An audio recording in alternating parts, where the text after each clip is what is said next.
ये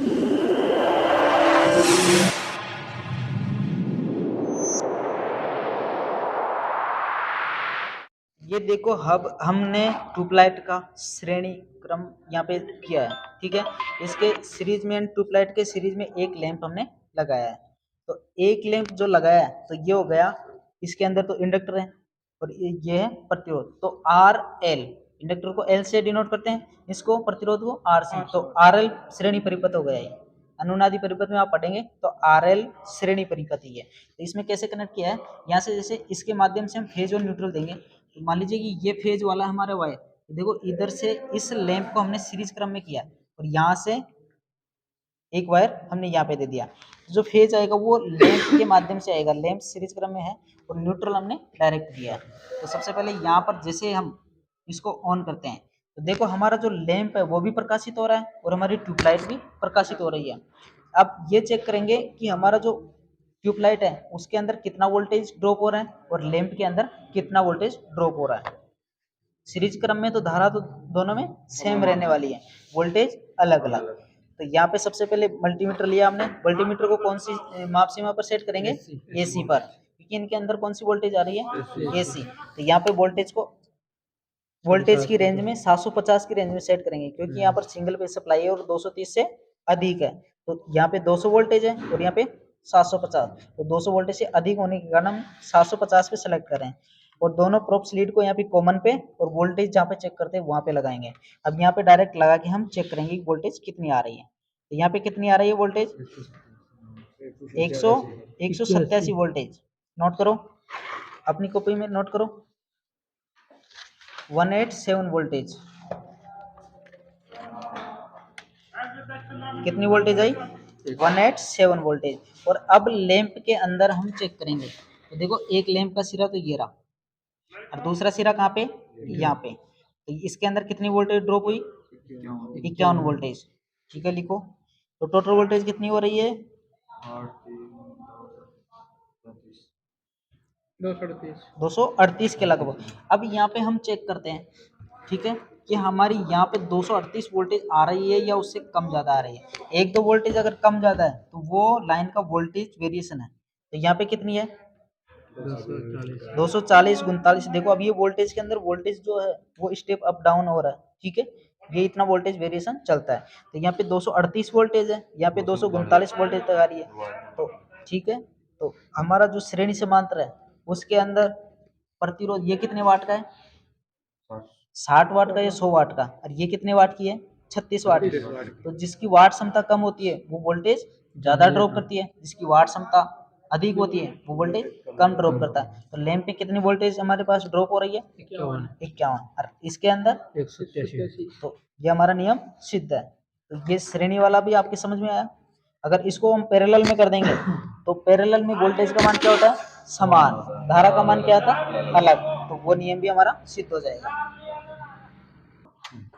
तो हमने देखो कैपेसिटर, लैंप और ट्यूबलाइट का एक सीरीज क्रम बनाया है। इसके अंदर देखो यहाँ से सप्लाई का श्रेणी क्रम में एक तो कैपेसिटर लगा दिया है, एक श्रेणी क्रम में हमने लैंप लगा दिया और फिर हमारे ट्यूबलाइट के अंदर जा रही है और एक सीधा हमने ट्यूबलाइट के अंदर दिया। तो ये हो गया हमारा आरएल से श्रेणी परिपथ। और ट्यूबलाइट का भी कैपेसिटर के साथ में और लैंप के साथ में श्रेणी में। सबसे पहले यहाँ से हम सप्लाई देंगे, तो ठीक है, यहाँ से जैसे हमने सप्लाई दी है तो कैपेसिटर भी सीरीज क्रम में है, हमारा लैंप भी सीरीज क्रम में है और हमारी ट्यूबलाइट भी सीरीज क्रम में है। अब देखते हैं कि कौन से के अंदर कितना वोल्टेज ड्रॉप हो रहा है, ठीक है। तो सबसे पहले हम इसको मल्टीमीटर को एसी वोल्टेज पर सेट करके 750 वोल्टेज पर सेट करेंगे, क्योंकि हमारे पास सिंगल फेज की सप्लाई है। तो सबसे पहले यहाँ पे लिखो ट्यूबलाइट का वोल्टेज कितना ड्रॉप हो रहा है,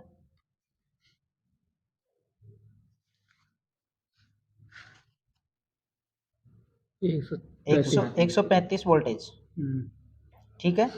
और लैंप के अंदर कितना हो रहा है, एक तो लैंप का सिरा ये रहा, दूसरा सिरा ये रहा। तो इसके अंदर 52 वोल्टेज, 52-53 के लगभग,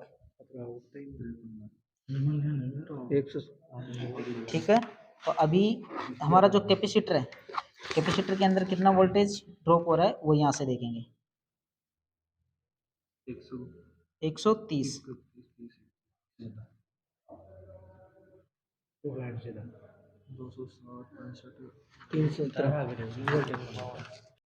अब जैसे कि देखो एक लैंप सीरीज जो सर्किट है हमारा वो वाला भी हमने सीरीज में कर दिया, ठीक है। और एक लैंप ये सीरीज में और एक कैपेसिटर हमारे पास सीरीज में, तो दो तो प्रतिरोध सीरीज में हो गए। ये प्रतिरोधी लैंप है ना, तो प्रतिरोध के रूप में मान सकते हैं इसे। तो दो लैंप श्रेणी क्रम में हो गए प्रतिरोधी। तो यहाँ पे देखो एक लैंप तो तेज ग्लो कर रहा है, एक कम ग्लो कर रहा है। इसका कारण बता सकते हैं? हाँ बताओ। ये अधिक वाट, ये अधिक वाट का, ये कम वाट, ये कम वाट का है। अगर इसकी जगह हम 200 वाट का लैंप लगाते हैं तो वो हमें दिखाई भी नहीं देगा कि वो ग्लो कर रहा है, ठीक है।